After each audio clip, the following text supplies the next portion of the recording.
Do you think a blocker is the pursuit of profit? Like for people to really get a why that is going to motivate, encapsulate, and bring people to be a part of the mission? Because in many cases, right, if someone is, let's say, makes chairs and obviously struggling with when the owner say, hey, I want to make the world a better place. People say, oh, well, am I really with a chair? And then so people then go away from it because if it's profit-based, we're supposed to sell chairs. What's the biggest blocker for you? And I think you're dealing with some different types of companies probably. Yeah, all over the board for sure. Yeah. So what's like the biggest blocker you think to get the why right? So if the pursuit of profit is the only pursuit of the business, then yes, that is a major obstacle in achieving pride of ownership and pride of participation. But the thing is, John, the pursuing profit in a business is noble. It's profit that allows you to do the things that you really want to do to help improve the financial positions of the people that work for the company, to help give back to the community, all the things that you can imagine in terms of, to your point, making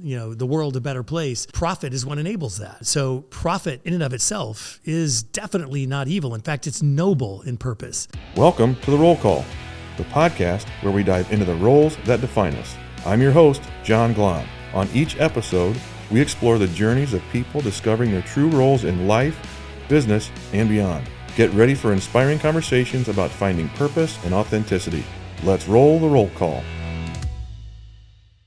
All right, welcome everyone. I'm John Glahn. I have with me Jay Wilkinson, entrepreneurial extraordinaire, amazing human extraordinaire, and many other things on down the line. We're all accounted for. Let's start the roll call. So Jay,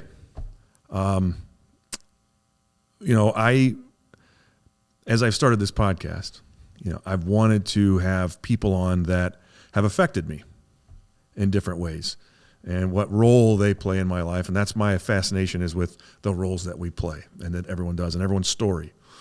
And, for everyone's context, right, I stumbled in to Jay's, or Jay stumbled into my life in a way that Kathy had brought us together as we were doing a Working Genius facilitation, and that changed the trajectory of my career that day when we were in Toronto, and since then we just, again, amazing conversation, amazing experiences that I know we're just getting started. So there's a lot to pack in there. There's a lot more for us to talk about today that everyone is going to get a real treat today. So welcome, Jay. It's an honor and a pleasure to be here. Thank you. Now, again, it'd be easy to just talk about the entrepreneurial exploits, because that's, you've had a very successful career in many different ways, how you look at it, right? One, and we're not here to just talk about it, but on the Bloom Growth side, you're one of the reasons that Bloom Growth exists. So thank you for that. And thank you to all the companies that will benefit from that down the road. But what else? What else is on your agenda today? What are you doing today? Well, my primary thing that I'm doing today is to be more focused on being and less focused on doing. That's where the majority of my time is spent today. It's been a journey for sure. My wife and I have, we go to Burning Man every year. You can judge if you'd like, but it reaffirms my faith in humanity every time I go.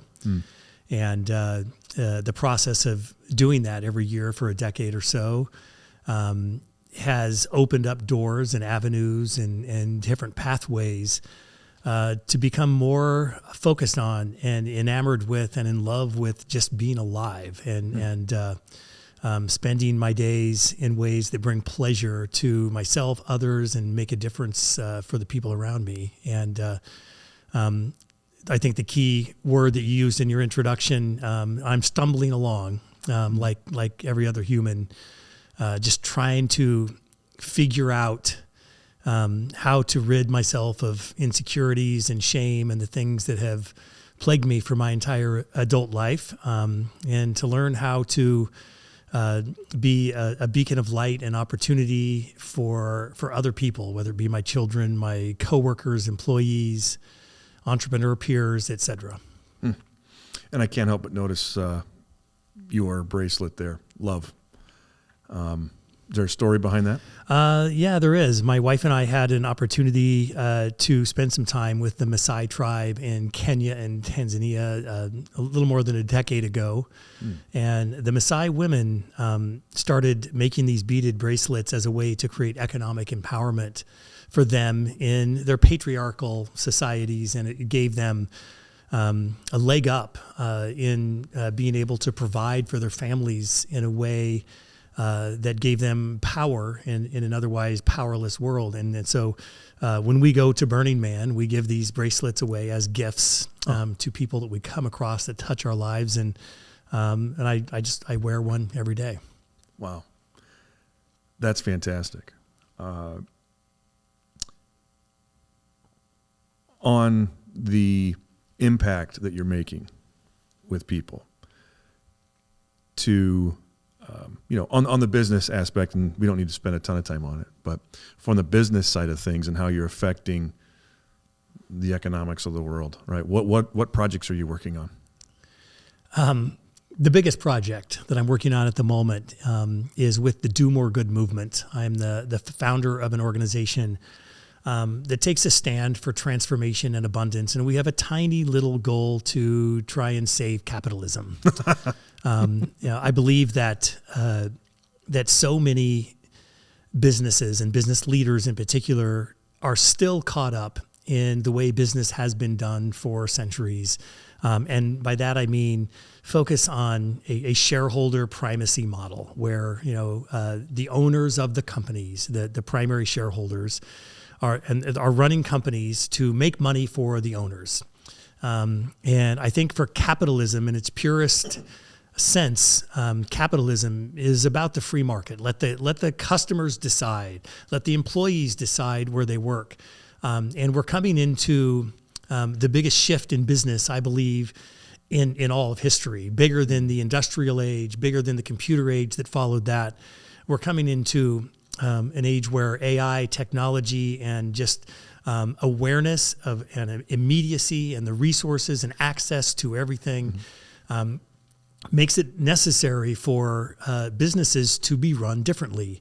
Because once people can choose to work for companies that they desire to work for and don't feel essentially forced or obligated to go to work for projects that don't feed them, that don't inspire them, and that don't pay them in some regards, those days are coming to an end. And business leaders that don't see on the horizon that there's this shift, this cliff that's coming, that we have to change the way that we do business so that it serves all of the stakeholders, the employees, the communities that those businesses serve, the customers, everyone needs to be impacted in a positive way. And businesses that don't get it will not survive another 5 to 7 years. I think they'll go the way of the dinosaur. So what we're doing is we partnered with chambers of commerce around the U.S. and Canada. We're doing education for business leaders to help them understand how to pursue purpose, how to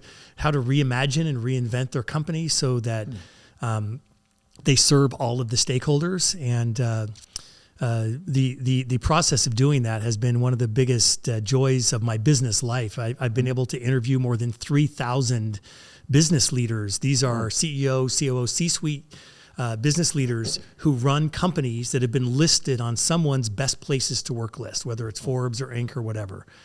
We've had interviews with more than 3,000 of them, and we've kind of distilled all the information down into understanding what attributes and what fundamental tenets must exist in the companies in order for them to be successful at that level. And we train business leaders on how to pursue that. And so that's been just a really, really fun project. Wow. So how long have you been working on that? We started in 2017. We had our first conference, the ROI of Y, WHY, the ROI of Y conference in 2019 in Lincoln, Nebraska, the middle of everywhere, as we like to say. Last year, we had over 600 registrants from all 50 states and several dozen countries that have participated in our live stream. We do a virtual live stream of the event alongside of the live content that is hosted by a live host, so it adds a really great dynamic, and it's really it's really been a joy to be able to pull together some of the world's thought leaders around these spaces and bring them to a small regional rural area like Nebraska and lead this movement kind of from the inside out. Wow. So what kind of companies are attending? There are companies that have identified the fact that they do need to change. They need to evolve in their thinking. There are companies that have a learner's mindset as opposed to a knower's mindset. Eric Hoffer, the philosopher that coined the term, have a learner's mindset, used to talk all the time about the only way that we can know that we're evolving and moving forward is to lean in with the curiosity of a learner, and not to lean back in your chair with the arrogance of a knower.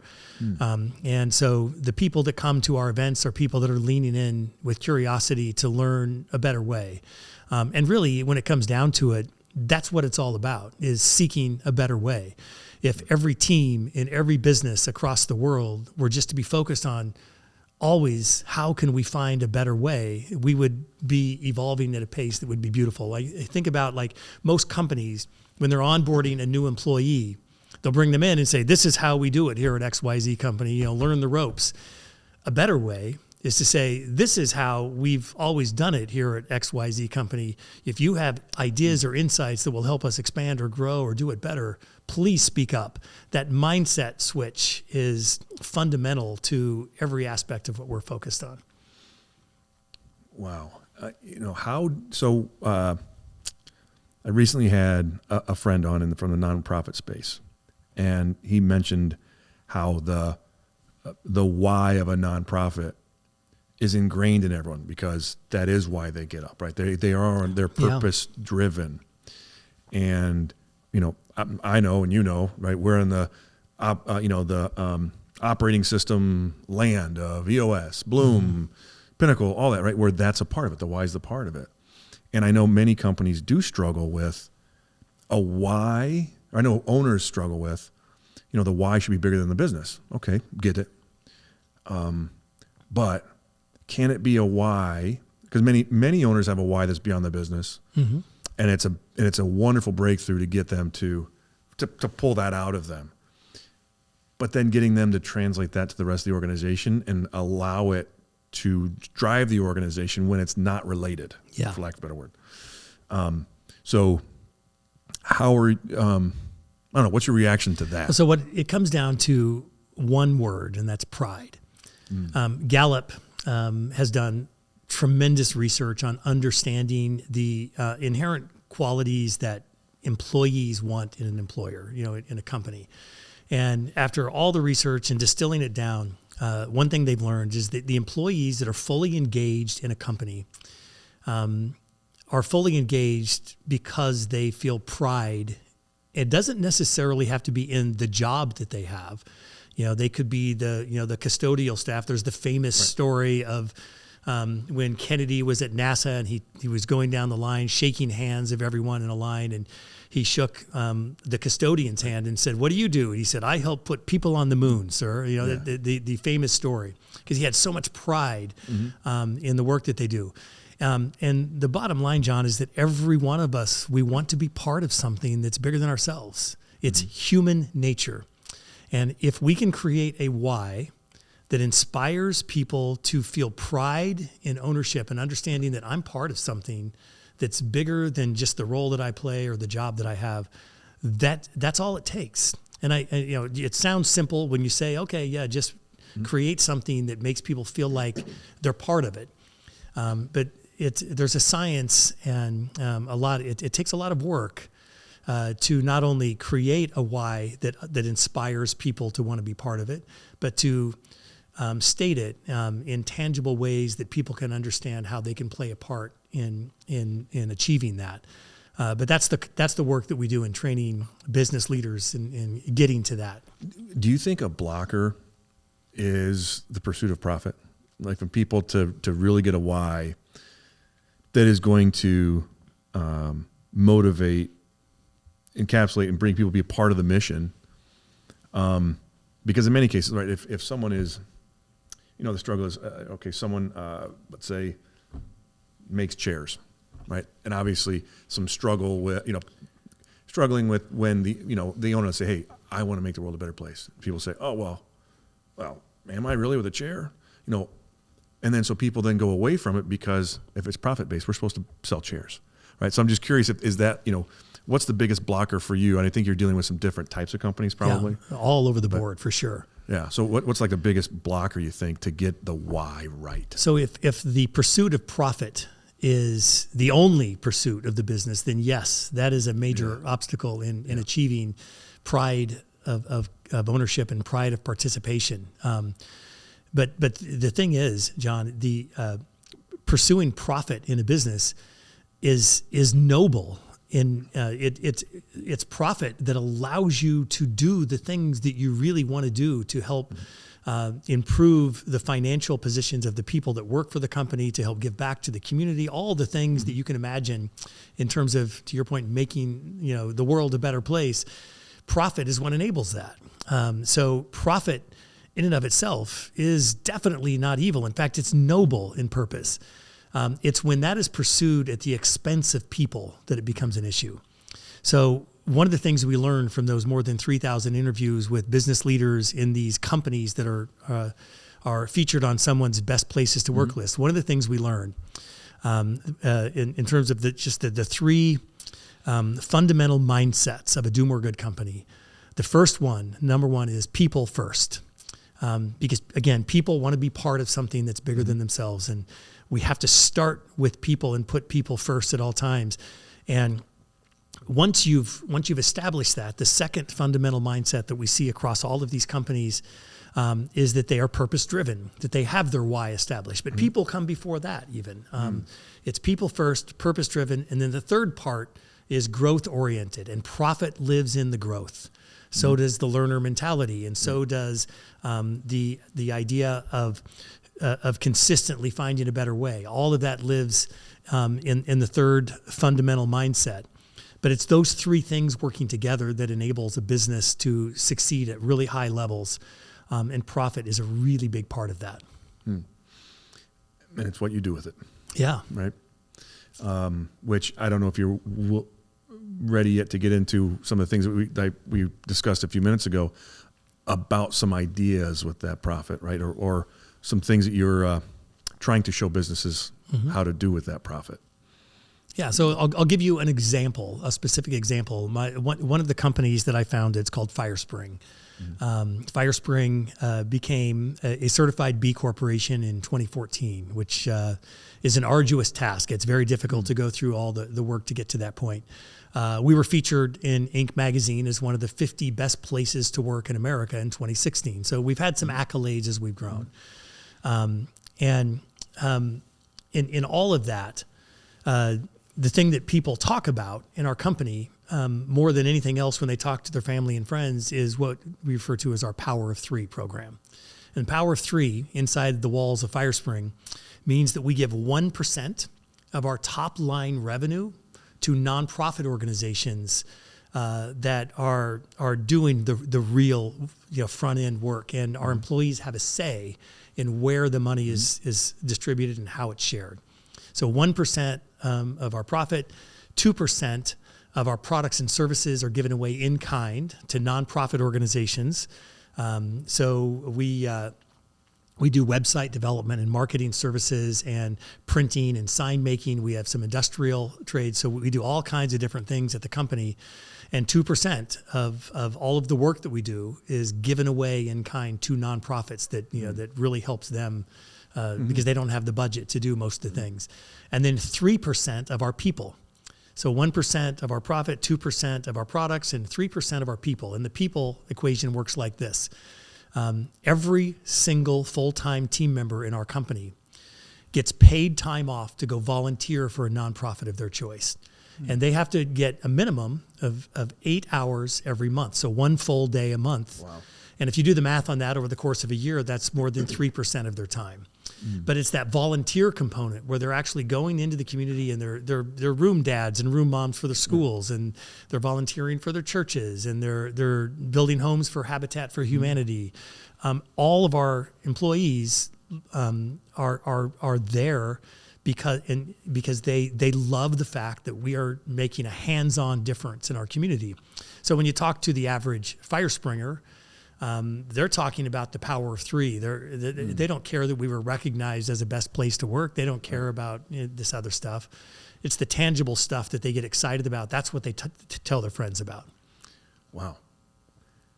And, is that the example, like the do more good, right? Yeah. Is that something that you're showing examples of what to do with exactly. it? Right? We are creating what we refer to as the world's largest database of inspirational stories, case studies, and examples of how to lead a do more good company. So we're in the process of building a repository of data and information that will be abundantly shared as we continue to grow, so that people can be inspired by the ideas and outcomes that other companies have created already. Huge believer in the concept of R&D, which obviously in this instance means rip off and duplicate. Right, love it. What got you here? What got you to that? Have you always been that way, or is there a trigger point? Yeah, there were two things in my formative years that really set me on the path that led me to where I am now. One is my grandmother, Grandma Esther. She was a woman ahead of her time. She was born in 1901, and when she was 22 years old, her father died. And she took over the business, the family business, which was a moving and storage company. At the time she took it over, they were using dray wagons. They didn't have motorized transportation abundantly yet. It was available, but not really in the central part of Nebraska where she was living. And she ended up running that company for 65 years. She ran it well into her 80s. I would go over to her office on the docks, in this industrial place, and sat in her office when I was in grade school after school. And she would give me a candy bar or whatever. That's why I went over there. But I didn't realize it at the time, but I was learning how to treat people. I watched these men. It was all men that worked for her. She had like 40 men and her. Wow. And she commanded so much respect and admiration from these men. I didn't know it at the time, but I was learning about so many things that, and I had so much respect for feminine leadership growing up, and didn't realize that that's what was happening. But when I came into the working world, I leaned really heavy like towards hiring managers and leaders who were female. Because that's what I saw growing up, and I knew strong female leaders, and I still believe this to this day are the key to making a business really successful, because there's a sense of intuition and a way about their style and their abilities that me as a man really I am not nearly as proficient at. So that was one. My grandma Esther was my role model in business in all ways. And the second, when I moved in to the big city of North Platte, Nebraska, the town where I graduated from high school, I ran for student council, and I got elected. And this was the trophy generation. So what I learned later is every student who put their name on the ballot got elected. But in order to serve the following year, they said you have to go to leadership class, and you had two options. One is you can come every Saturday for 8 weeks in the middle of the summer and go to leadership class with the assistant principal. He reminded me of the guy from the Breakfast Club that Judd Nelson got into a fight with, so he scared the hell out of me. Right. I learned later he was a great guy, but at the time I was terrified of him, so I didn't take that option. I took option B, which was go to leadership camp, which to my 15-year-old lizard brain sounded like the worst penance that you could possibly, get, is go to a 4-day camp to learn about leadership. I was distraught that I had to do it, but I did it. It changed my life. I went to this place and I met other people that didn't look like me. I grew up in a very white town. And I met black kids and Hispanic kids and all these kids from bigger cities, and really bonded with them.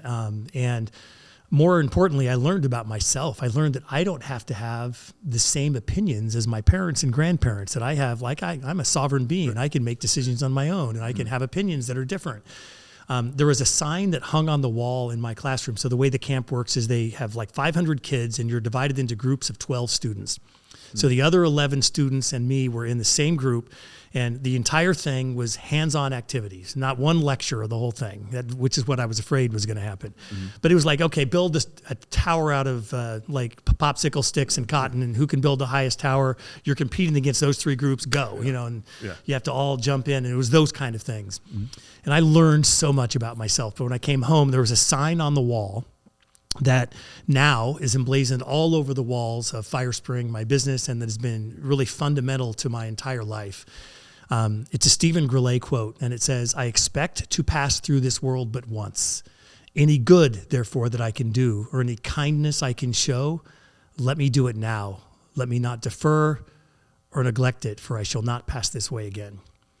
And that's been hanging, that sign has been hanging on above my desk at work or on my mirror at home my entire life. And it's like I've embodied it. And it became the foundation of my philosophy around business and work. Again, initially without really thinking about it, but it later became an inspiration.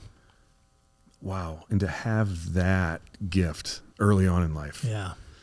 By the way, I go back every year and lead my own group. I'm now on the volunteer staff of this organization, which is still in existence over 50 years. Wow. And I lead my own group of 12 students through their process of self-discovery and leadership every year. It's the highlight of my summer every single year. I learn way more from the students than they've ever learned from me. And so it's still a really important part of my life.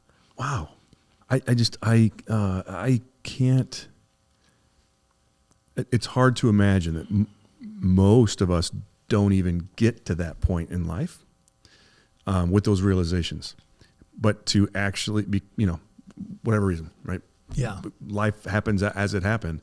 But to have that, one, to read it, right? I'm sure I could have read that at that age as well. Yeah. But having, it's to actually then embody it, take it in, embody it, and live with it. That is why you have so many, in my eyes and in many others, you are a superpower. Right? Thank you. Because that is, that's just incredible to me. Well, the combination for me, at the time that I went to that, I had already learned that I was an entrepreneur for whatever, and for lack of a better way to describe it, all that means is that I'm otherwise unemployable. That's all that it means. Entrepreneurial tendencies are often more of a curse than a blessing, and I've recognized that in my life. But my dad and my grandfather were entrepreneurial, and I knew that I was wired that way. It's the combination of being wired in a way to create and start. And I was restless in creating and starting over my life. The combination of the entrepreneurial genes, and I do believe it's mostly nature, not nurture. The combination of that and these early lessons around servant leadership was the magic formula in my case. Yeah. So, you're generations ahead, which is why you're trying to help get this into the world now, right? Because it's on a crash course. I believe that capitalism is in great peril, and if we don't figure out how to shift our focus on running businesses in a way that serves all of the stakeholders, there are so many who will not survive the transition, and so we're just trying to get the word out and help people get there.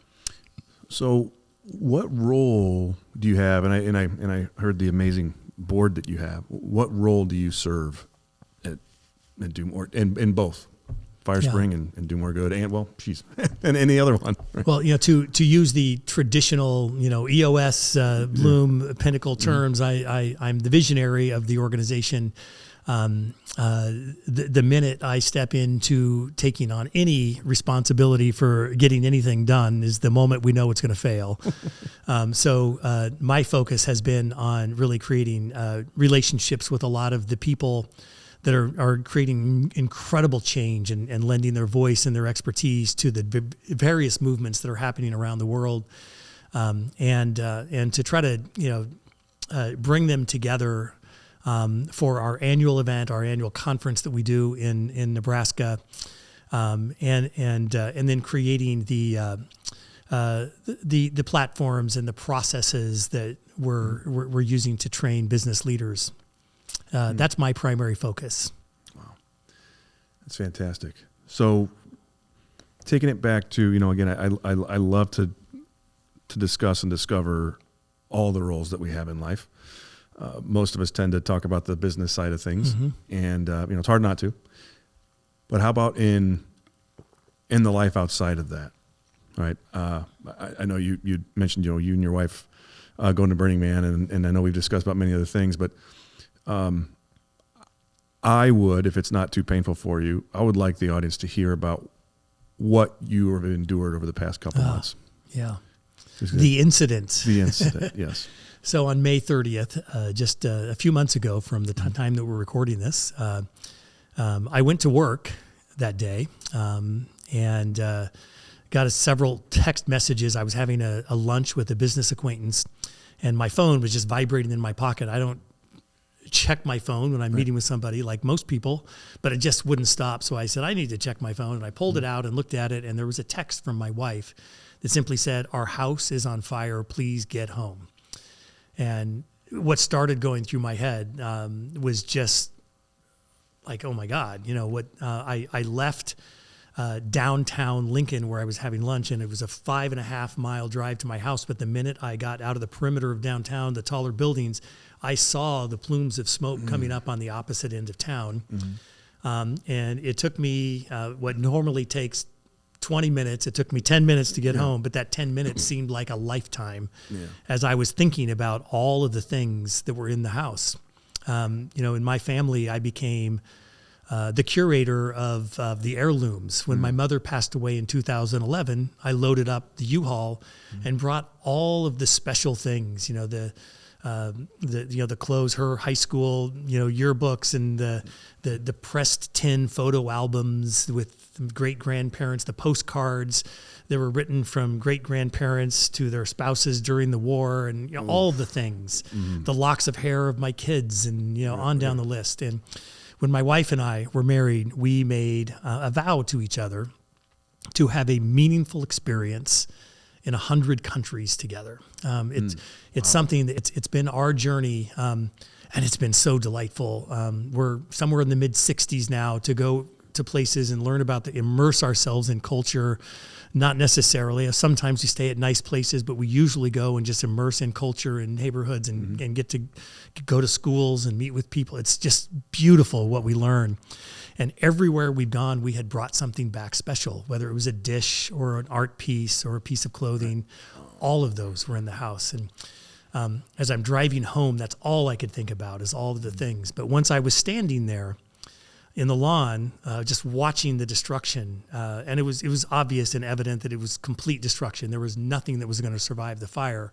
The only thing that I thought about when I'm standing there, 100 feet as the firefighters, kept asking us to move back, was this little handmade doll that my daughters gave me when they were 6 and 9. When they were little, we used to make up stories about this character that we invented named Jennifer. And Jennifer lived on this magic island, like chocolate volcanoes, oozing chocolate rivers with marshmallows floating, and the beaches were made out of Skittles, this beautiful place. And kind of like Gilligan's Island, people would mysteriously show up on the island, and she would tend to them. She would teach them, how to trust themselves more, and she would be vulnerable, and she would show them empathy, and she would be kind, and she just embodied love and the stories that came out of those, and we made them up together as time went on. I was leaving for a trip when they were 6 and 9, and just like the hundreds of other gifts that our kids give us, the things we put on the refrigerator and shake our head up and down and say, "That's cute. What is it?" Yeah. And we throw away a week later.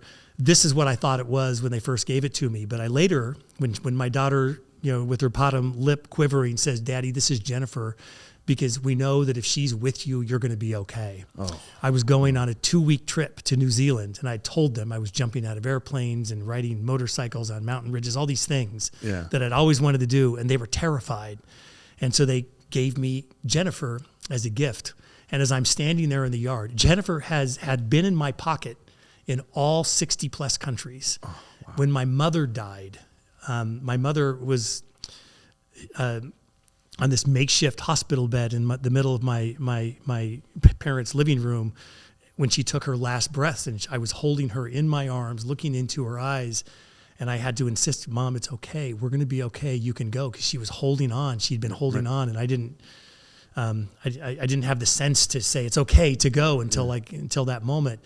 And the thing that inspired me to do that was Jennifer in my pocket. She'd been with me for everything, and now I'm watching her just burn to the ground. And that was the only thing that mattered to me. And so the silver lining in this, as the last wall of the house, because the fire burned through the house, the last wall was ready to fall, the firefighters came over to us and said, hey, there's a room right under this window. They were about to push this wall in and everything was going to be toast. And they said, is there anything in that room that you need or that is salvageable? And my wife said, my daddy's ashes. Her father had passed away during COVID, and they were sitting on the nightstand in the guest room where we were sleeping while the remodeling project was going on. So they broke through the window, put on all the oxygen equipment, went in, and they emerged with her daddy's ashes. And they said, is there anything else in here? And my wife said, just see what's in the drawers. So they pulled the drawers out of our nightstand, handed them out the window, came out, destroyed the wall, everything's gone. And in the drawer in my nightstand was Jennifer, and I still have her with me. Holy cow! This is she literally has been with me. I just got back from a trip to Spain. Wow! She embodies like all the things that are meaningful to me, and it's the only thing that survived the fire, and that's all. As I was standing there, it's like karma set in, and it's incredibly meaningful to me. Wow! That's some God speaking, or whatever it is that people would believe in, right? That's certainly. Thank you for sharing that. And I know not many of us have lived through or had to live through losses like that. And as we were speaking, right, your family's been there since the 1800s. And that's a lot of the history that was in there. That's roots. Yeah. And, I'm interested to know what role you've had to play, since then. Yeah. One of the interesting things, the transitions that I've been going through, there was a time in my life that I used to think a lot about legacy, that word legacy. What will I be remembered for? What will my legacy be? The work that I've been doing, my wife and I, on just expanding our consciousness and more importantly, expanding our awareness. I think that life is best enjoyed and appreciated when we learn how to become acutely aware. And it's so underappreciated in the skills that we have in life, just to be aware. Because with awareness, when we're aware of what's going on around us and we see things and we become tuned in to the environment, to the people, all the things around us, with awareness, there's choice. Mm-hmm. And with choice comes responsibility. So we've been going through this process of understanding, of just being acutely aware in meditation, in breath work, in so many modalities of just trying to dial in and understanding our why and expanding our awareness. And the process of going through that for us has led us down a path where I no longer care about legacy, John. It means meaningless to me.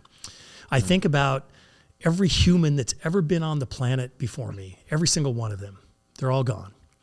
And although some people have names that we remember, we know who Caesar was. We know, we know the name. More recently, we know who George Washington or Abraham Lincoln in the United States. Mm-hmm. We know who they are, or we know their name. But there's no one on the planet that ever knew these people. In fact, no one on the planet even knows anyone who knew the people. Right. They're gone. Into the history, into the dust of time. And whether it's 10 years, 100 years, 1,000 years, 10,000 years, we're all specks of dust We're all forgotten. And so why not use the time that we're here to just kind of create some ripples that allow us to continue our expansion and our awareness and the creation, and to inspire others to ratchet up and to level up themselves. So to be a catalyst for my own expansion and awakening, and to allow that to be a model for others to consider the same. You know, I can't change anyone. No one can change me. You know, we can only change ourselves. Conscious leadership is 100% an inside job. No one else can do it. Right. And so that's all I'm focused on right now, is just continuing to grow, expand, and learn, and hopefully be a catalyst for others to kind of consider how they can do the same. Amen. Wow. So your mission hasn't changed? No. Right? No. Wow.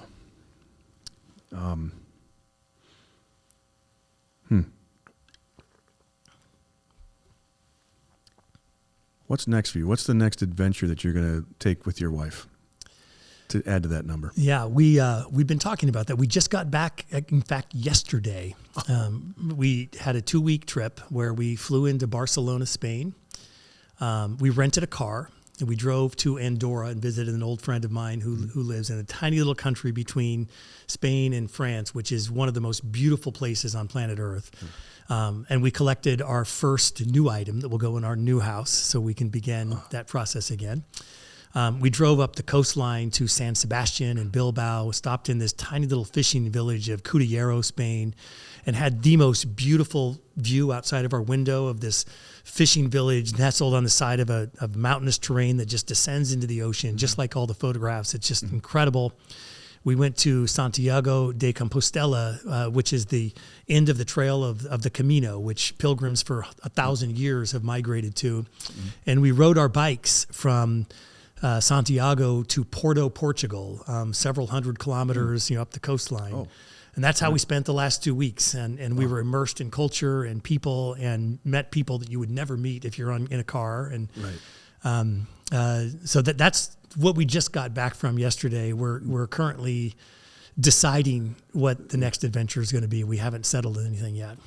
Had to be therapeutic. I know that time can heal, time whatever, but I imagine for your wife, for you, I imagine it was just magical. The timing couldn't have been better. Absolutely magical. Yeah. Wow, that's so fantastic. Much fun. Jay, I know I could rap with you for hours to hear more of your perspectives and learn from you. But there are time limits. So one thing that I do like to discuss here, even again, all the things that we've already, all we've gone through is there a challenge, a failure, a mistake, or something that you've had in life that you use today to learn from, or that maybe the audience could... Just one. I laugh because there's so many. Right. How do you? I would say the most profound hit that I've taken in terms of life, aside from death of loved ones and the house and the other things in a personal, in the business world. In 2001, I had raised a bunch of money to launch FireSpring, to launch the company from venture capitalists. And I put these venture capitalists on my board of directors because I was earnest and young, and I really didn't know. And I had a 5-person board, and 3 of them were investors because I wanted their expertise. I wanted to learn from them. And then the proverbial shit hit the fan. 9/11 happened, and business just went tanked. Right. And my venture-led board insisted that I lay off half of our team. And I refused. I dug my heels and I said, no, we're not. We had plenty of cash runway, which we did. And the lives of these people that had helped me build this company were at stake. And I said, I refused. And on a 3-2 vote, my board of directors fired me as the CEO of my own company. I still had the majority interest, but I had weighed the board against me. It took me a year and a half to recover from that. I finally raised enough money from other friends and family to buy out the venture capitalists. Within 2 years, we were wildly profitable and doing a lot of good things. And that forged the culture of our company. Those people who were there in 2001, many of them are still with the company today. The majority of them, actually. Yeah. So that was just the darkest days, being fired as the CEO of my own company and then trying to hold my head up in the community where people knew about this and all that. It was really difficult. But man, for all of us, if you're not on the court or in the arena competing and fighting in a place where you can take a loss, you're never going to learn. You only learn from those losses. You don't learn much from the wins. Absolutely. So get on the court and get on the field and take them. That is the special part we say about entrepreneurs, right? Yeah. That they're the ones that are willing to stick their nose out and do that. Yeah. Right? And that's a beautiful thing. And I know you're only going to expand that with the work you're doing, get more of that into the world and the community doing good things. So how can the listeners help you? How can they connect with you or whomever it is to move the mission forward? Yeah. So if you're interested in learning more about the work we do with the Do More Good movement, just go to domoregood.com. Real simple. Would love to have people attend our conference, which is this in 2025. It's March 5th and 6th in Lincoln, Nebraska. We have thought leaders from around the world, including Rand Stagen, one of the founders of Conscious Capitalism, will be there. And that's the simplest way. And I think when you ask the question, the first thing that comes to mind for me has nothing to do with supporting me or the Do More Good movement or anything else. What I would encourage people to do is buy in, double down on this notion that it's never too late to be who you might have been. Just do it. Just make a change, take a step in, and make a commitment to your own expansion and your own awareness, and just do it. Wow, that's a mic drop. Let's do that. Thank you. Thank you so much, Jay. Everyone, please share this message. Please do share this message. Follow us. Let your friends know about this because this is pretty damn special. Thanks, John. So thank you. That's a wrap. Thanks for tuning in to The Roll Call with John Glahn. If you enjoyed today's episode, be sure to subscribe for more insightful conversations. Remember, discovering your true role in life is a journey worth exploring each and every day. Until next time, keep defining your path and living your authentic self. This is John Glahn signing off.